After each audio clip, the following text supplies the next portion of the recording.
পায়ের তলায় সর্ষে চ্যানেলে আপনাদের একটা নতুন ব্লগে স্বাগত। এই যে বাসটি দেখছেন, এই বাসে করে আমরা গণট্যুরে পুরী যাব। আজ 11ই জুলাই। আমরা খানাকুলের অনেকগুলো পরিবার একসাথে আমাদের পুরীর উদ্দেশ্যে রওনা দেবো। এই হচ্ছে আমাদের বাহন, 3 টায়ার 2 টায়ার কোচ বাস। এই তার আউটার লুক। আমরা নিজের লাগেজ নির্দিষ্ট স্থানে রেখে, এই যে রাঁধুনি দাদারাও রাখছেন তাদের লাগেজ, আমরাও আমাদের লাগেজ রেখে দিলাম। আমরা যে বাসে যাব তার নাম্বার হচ্ছে WB41K1409। এই বাসে উঠছি, লাগেজপত্র রেখে আমরা বাসে উঠছি। নির্ধারিত যা সিট, সেই সিটে আমরা যাব। আমাদের যা সিট,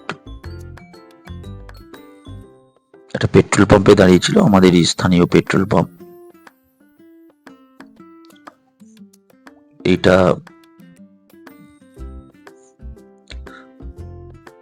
আমাদের সিট। এই যে আমরা তিনজন, আমি, আমার স্ত্রী, আমার শাশুড়ি মা। আর যাকে দেখছেন ও জয়ন্ত। এই যে জয়ন্তর ভাগনা, জয়ন্তর ছেলে হাত নাড়ছে। ঠিক আছে, জয় জগন্নাথ। জয় জগন্নাথ। হাই কিরি কিরি।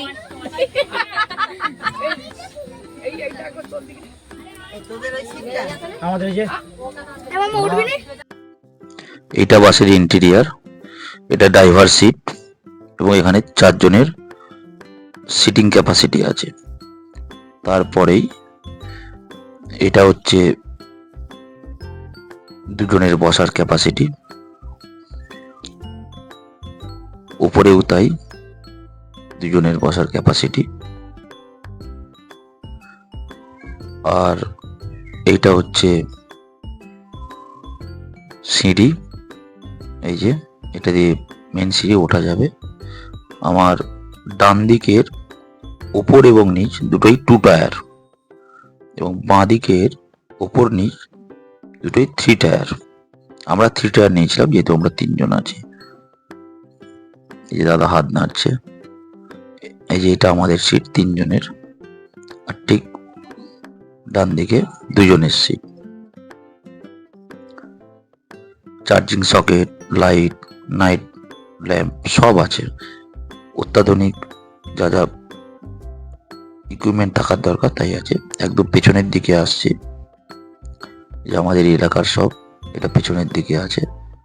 এদের সাথে কথাবার্তা বলেছি। নমস্কার, পায়ের তলায় সর্ষে চ্যানেলে আপনাদের সকলকে স্বাগত জানাচ্ছি। আজ আমরা পুরী যাচ্ছি। অন্যান্যবার আমরা ট্রেনে সফর করি, এবারে আমরা বাসে সফর করব। বাসের যে ইন্টেরিয়ার, সিট অ্যারেঞ্জমেন্ট সবই আপনাদের দেখিয়েছি। তো এটা হচ্ছে স্লিপার কোচ বাস, ভালো, বাসের কন্ডিশন ভালো।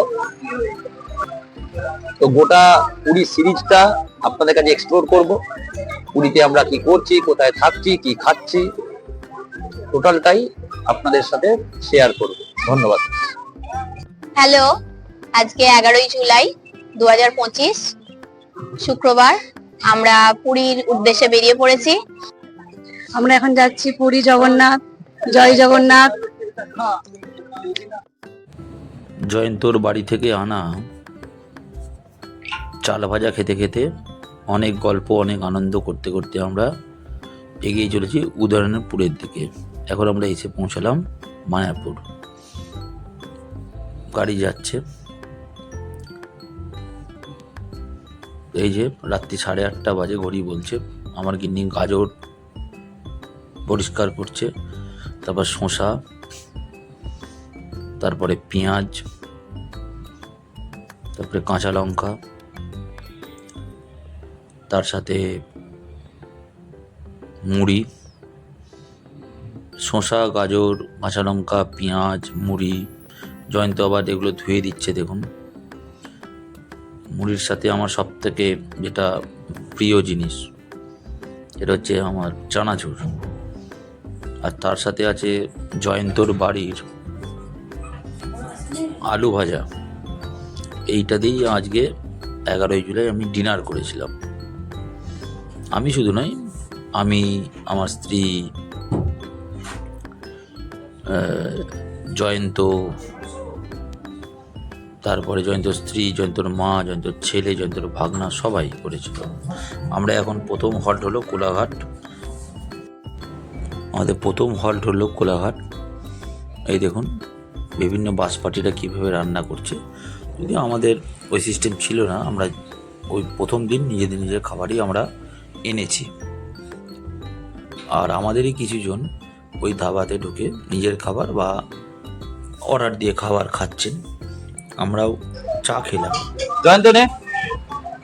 চায়ের টেস্ট খুবই ভালো ছিল, মানে মিষ্টিটা কম ছিল। চায়ের সাথে আমার বেশি বন্ধুত্ব নেই আর কি, মানে আমি চা খাই না, খেলেও আমি গ্রিন টি বা লিকার চা খাই চিনি ছাড়া, তাও খুব রেয়ার, কিন্তু আমার ভালো লেগেছে।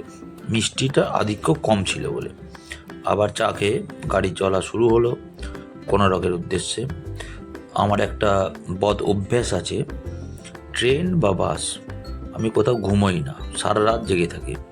এই দেখুন না, ভোর 4:37, তখনও আমি জেগেই আছি। আমার ঘুম ধরবে না। এই রাতের আলো আঁধারি খেলা দেখতে দেখতে কোনারকের দিকে আমরা এগিয়ে যাচ্ছি। এই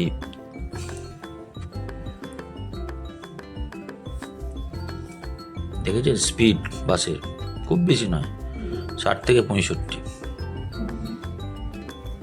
যত কোনারকের দিকে এগোচ্ছি, যত চাঁদ ডুবছে, সূর্য উঠছে, ল্যান্ডস্কেপ কেবল বদলে যাচ্ছে। দেখুন ছোট ছোট পাহাড়ি টিলা, সবুজ অরণ্য। এই দেখুন দূরে পাহাড়ি টিলা, এই নদী পেরোচ্ছি আমরা। কি বলছে এখন সময় 8:30 সকাল। আমরা এইমাত্র কোনারকে নামলাম। ধাবা টাইপের আছে, ওখানে হচ্ছে আমরা বাস, আমাদের পার্টি হয়েছে এবং ওখানে টিফিনের অ্যারেঞ্জমেন্ট চলছে, তা আপনাদেরকে দেখাবো। আমরা এখন স্নান করে কোনারক মন্দিরের উদ্দেশ্যে আমরা রওনা দেব। কোনারক মন্দিরের কাছে গিয়ে আপনাদের সাথে দেখা হচ্ছে। এই যে টিফিনের অ্যারেঞ্জমেন্ট করতে ব্যস্ত আমাদের রান্নার যারা আছেন তারা। টিফিনে আজকে হয়েছে মুড়ি আর আলুর দম। আমাদের বাচ্চাগুলো খেয়েছে, এখন আমার গিন্নি ডাব খাচ্ছে। তো আমরা টিফিন খাইনি, আমরা ওখানে গিয়ে খাবো আর কি। এই বাচ্চাগুলো খাচ্ছে, আমরা কোনারকের সামনে গিয়ে খাবো। কোনারক সূর্য মন্দির যাওয়ার জন্য আমরা একটা টোটো ধরেছিলাম। এই কোনারকের সূর্য মন্দিরের গেটের বাইরে আমরা এসেছি, একটা কিছু খেয়ে নেব, আমাদের খাওয়া হয়নি। পাশেই একটা দোকানে ইডলি, তারপরে বড়া, লুচি, সব ধরনেরই খাবার পাওয়া যাচ্ছিল। যে যেমন খুশি নিয়েছে, কেউ ইডলি, কেউ বড়া, কেউ লুচি খেয়েছে। তো আমরা টিফিন সবাই সেরে নিলাম। বড়ার স্বাদ এখানে যা লোকাল কুইজিন আর কি। আমাদের বাঙালি, বিশেষ করে আমার ক্ষেত্রে আমি বলি, আমার মুড়ি ভালো, তা সত্ত্বেও খেতে হয়েছে। লোকাল কুইজিন টেস্ট করেছি, ভালো লেগেছে। বড়া, তার সাথে একটা ঘুগনি টাইপের কিছু একটা দিয়েছিল, ভালো লেগেছে। এখন কোনারক মন্দিরের একদম গেটের সামনে আছি, পেছনে কোনারক মন্দির। আমরা সবাই মিলে যাব। এখানে টিকিট লাগে। এটা 6টা থেকে, সকাল 6টা থেকে সন্ধ্যে 6:30 অবধি খোলা থাকে। আর টিকিটের মূল্য হচ্ছে 40 টাকা করে। আমরা ভেতরে যাব, গিয়ে টিকিটটা কাটবো, তারপর ঢুকবো।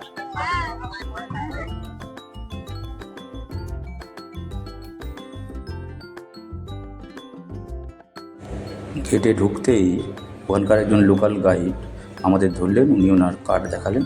আমরা ওনার সাথে কথা বলে, ওনার সাথে ঘুরবো বলে আমরা ওনার সাথে কথা বলে নিলাম। টিকিট কাউন্টারে টিকিট কাটা হলো। টিকিট কেটে তারপরে আমরা এন্ট্রান্স টিকিট দেখিয়ে আমরা এন্ট্রান্স করলাম সূর্য মন্দিরের ভিতর।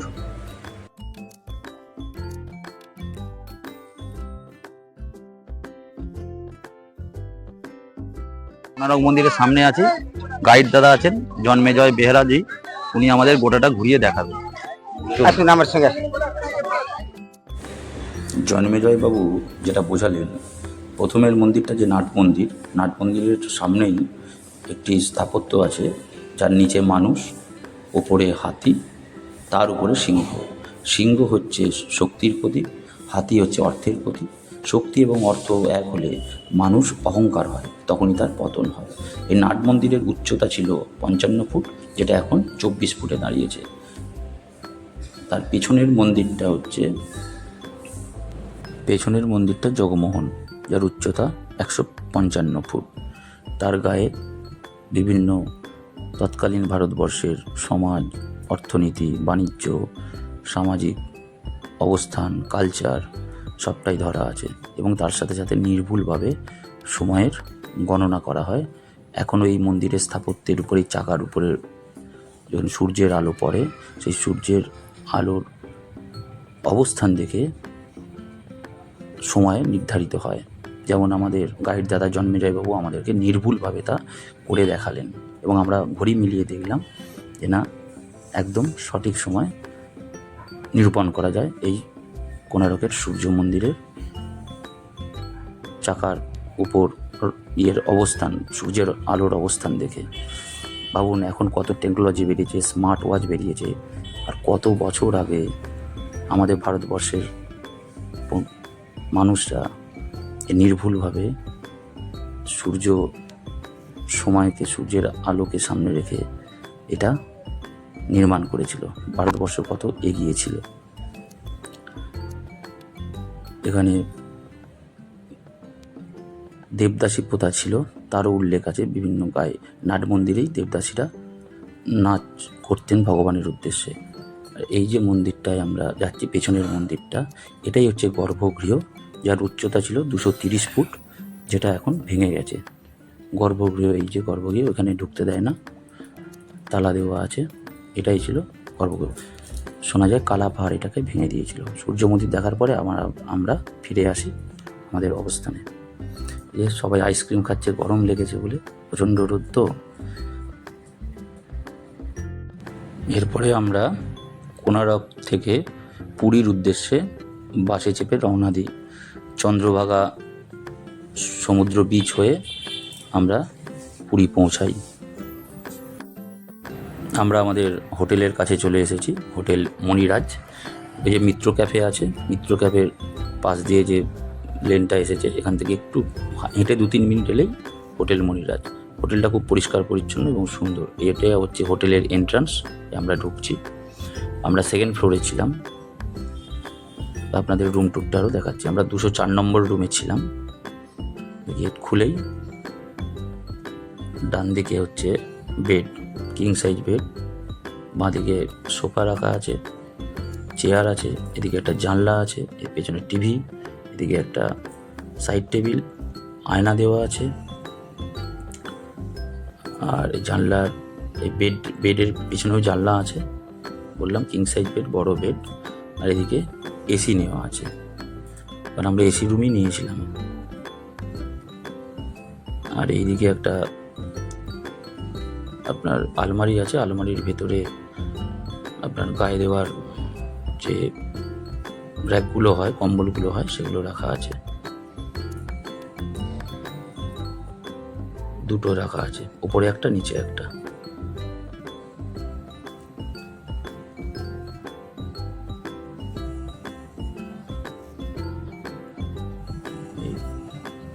এটা দেখাই আপনাদের টয়লেটটা খুবই কোজি ছিল, ছোট ছিল, তো অসুবিধা হয়নি। কোমোড আছে, বেসিন আছে, এখানে কল আছে, শাওয়ার আছে, মোটামুটি পরিষ্কার পরিচ্ছন্ন। বেরিয়ে একটা ব্যালকনি আছে, ব্যালকনি থেকে রাস্তার সামনের ভিউটা পাওয়া যায়। ভালো চেয়ার দেওয়া আছে।